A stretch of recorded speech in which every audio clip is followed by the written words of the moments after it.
ẹ ǹlẹ́ gbogbo ọmọ Yorùbá káàkiri gbogbo àgbáláyé, ẹ̀yin àgbẹ̀dà ńbó lẹ wà? Ẹ súnmọ́ bí.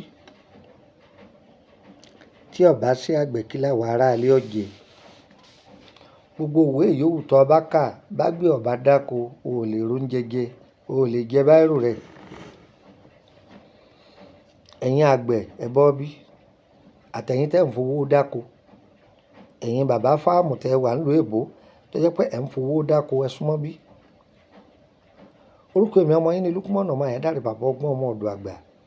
Èmi láìkì ẹni tó fẹ́ kan sí yàtọ̀ sẹ́ni tí ó yọ̀lẹ. O ò ṣiṣẹ́ kan àṣàbọ̀ kan owó sólẹ̀kì, ó ya wèrè lásán. Iṣẹ́ ẹni lòògùn owó ẹni. Iṣẹ́ tó jókòó tí tó ń ṣe, òun lòògùn owó rẹ̀. Ìyẹn là á bẹ lọ́hùn sí. O ò ṣiṣẹ́ kan àṣàbọ̀ kan, ó ní kí kinní kan máa gbówó fún ọ wá, kò sí kinní kan tí gbówó wá. Iṣẹ́ tá à ń bá ń ṣe ní gbówó wá. Ọgbọ́n bó ṣe jẹ́ nù. Ẹnìkan bá ní ọlọ́ wérí kinní kan kolokolo ẹ̀yẹn kinní kan ọ̀tán rẹ̀ jẹ, ọ̀kan ìyá wèrè ni. Ìwọ kọ́ yìí ọmọ ìyá mi, ẹ súnmọ́ bí. Orúkọ mi ni Lukman ọmọ Ayédáre bàbá ọgbọ́n ọmọ ọ̀dọ̀ àgbà.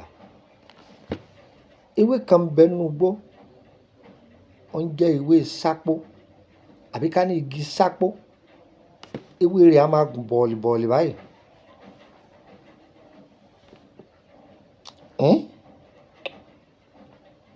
Ẹ mọ pándọ̀rọ̀, ẹ mọ̀.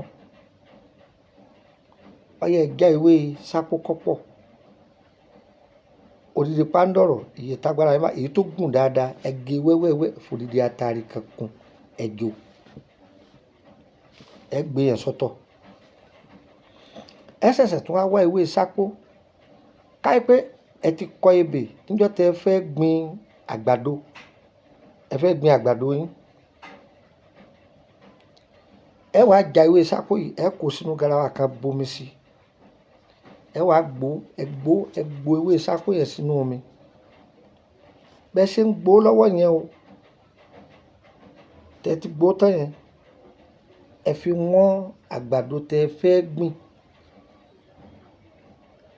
Ìgbà tẹ́ fi wọ́n àgbàdo tẹ fẹ́ gbìn tóun ti wà nínú kíkan, ẹbu tó ti wà nílẹ̀ yẹn, ẹ wá bù sí, ẹ fi yí àgbàdo yẹn. Yínká ohun tẹ́ lè fi gbìn, ẹ lè fi gbìn àgbàdo, ẹ lè fi gbìn ọ̀gẹ̀dẹ̀, ẹ lè fi gbìn iṣu. Ọ̀ ń gbọ́ mi? Olódùmarè o. Ó ń bèrè pé kùkúmbà fi gbìn. Ẹlòmíì lè máa bèrè yìí pé tí a bá fẹ́ fi gbìn iṣu bó láti gbìn. Èbù iṣu, yam tuber tó ti wà lẹ́yìn, yam tuber tó wà lẹ́yìn. Ẹ ti gbó ewé yẹn, ẹ gbó. Ìgbà tẹ́ ti gbó ewé yẹn tán, ẹ wá bu ẹbu yẹn sínú omi yẹn. Bí bàbá àtèmi ti ṣe é nìyẹn, tí sì bá àwọn èèyàn ṣe. A fi gbìn ẹ̀gúsí o. Èbùsù yẹn yóò ti wá wà lẹ́, ẹ wá bù wọ́n gbogbo èbùsù yẹn. Ṣùgbọ́n kò gbọdọ̀ díjọ́ kejì. Níjọ́ tẹ bù wọ́n ní ọ̀wọ̀lẹ̀. Ọmọ wa rò kó sí lábẹ́. Mo fi Ọlọ́run búra ó dùpẹ́ fún ẹ. Bí iṣu rẹ bá ti ta bá mú tèmi o. Ṣá àbí gbin kájú, mọ̀nàkáì àbí gbin kaṣú. Báwo la ti ṣe? Omi tẹ bù kalẹ̀ tẹ ti bù ẹbu yẹn sí. Ṣé wá rí omi odò tí è gbẹ, òun là á fi lò ó. Tó bá ti di àsìkò ìgbà táwọn kaṣú tí wọ́n taná tùràrí rẹ̀ ń bẹ o.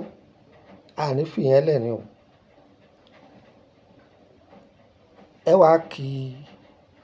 máa ki ìgbálẹ̀ tuntun. Ẹ máa kì bọnú omi.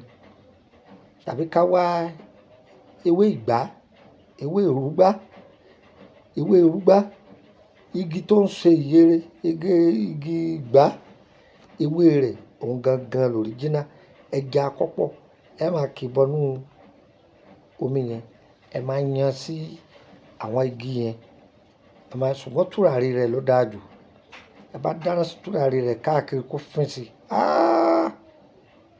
yóò tan iná, yóò sì so, ó sì fowó ẹ̀ sí irun rẹ̀.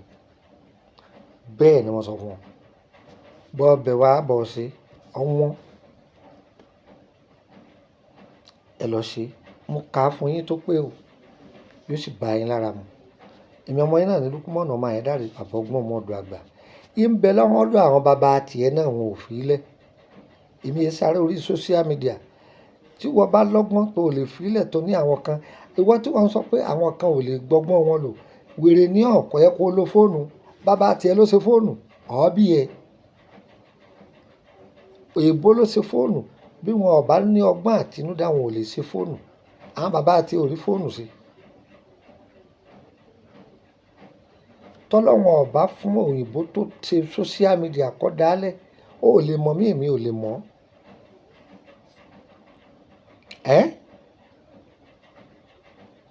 Kò síbi tó bá rí ọgbọ́n tàí dúró kọ. Àwọn tó ti jàǹfààní lórí àwọn ètò yìí àtàwọn ètò àwọn ẹlòmíì náà, wọn ò ṣe kèrémí, wọn ò ṣe kékeré. Bí a bá ti rọ́gbọ́n, àdó kọ ni. Wọ́n ní àkọ́fámọ́fá, ẹ má jẹun lọ ọbẹ̀ wọn. Tọ́ bá lé ìtò onílọ́wọ́ ó ti tó ọ, ò ní kẹ́kọ̀ọ́ ń bò mí mọ́, ọgbọ́n rẹ̀ ò ní tẹ̀síwájú. Ẹ máa wo èbó. Tí wọ́n bá ta fóònù jáde nísìnyí, tí wọ́n bá ní Infinix 30, kọ́ mọ̀ pé Infinix 40 ń bọ̀. Tọ́ bá béèrè pé kí ló dé tó fi jura wọn lọ, wọ́n lè ní kámẹ́rà. Tọ́ bá ní kí ló dé tẹ́lẹ̀ fi jura wọn, wọ́n á lẹ́ ní ọ̀fẹ́ jura wọn lọ. Ẹ máa wo nǹkan. Bẹ́ẹ̀ náà lọ̀rọ̀ ìmọ̀. Ibi tí wọ́n bá mọ̀ ọ́ dé tó ní o ti yó, ibẹ̀ ní tẹlòmíì iṣẹ́ bẹ̀rẹ̀ náà sọ pé èlò ẹyọ kan ẹlòmíì lè fi ka iṣẹ́ mẹ́wàá yàtọ̀ sóògùn àgbélẹ̀rọ. Táwọn ẹlòmíì máa parọ́ fún wa, bá ti mú fòfó olókun, ó mú ìtakúrè, ó mú kinní kan, ó mú àlùbọ́sà agi, ó mú kinní kan. Wọ́n máa lọ fabricate egbò tí ò sì rí bẹ́ẹ̀. Tí ò rí bẹ́ẹ̀ sẹ́, bóògùn bá ti lọ làá sí kà. Mo tí èèyàn bá mọ̀, àìmá mátamọ̀, ó sì jẹ́nu. Ọ̀yà mú nọ́mbà yẹn mọ́ ọ́dọ̀ +234 80 32 98 32 98 +234 80 32 98 32 98. Gbàkásí +234 81 33 155 111 +234 81 33 155 111. Hotline mi nìyí. Méjèèjì ló wà ní WhatsApp. Mo rú ọ̀rọ̀ tó bá mi sọ o.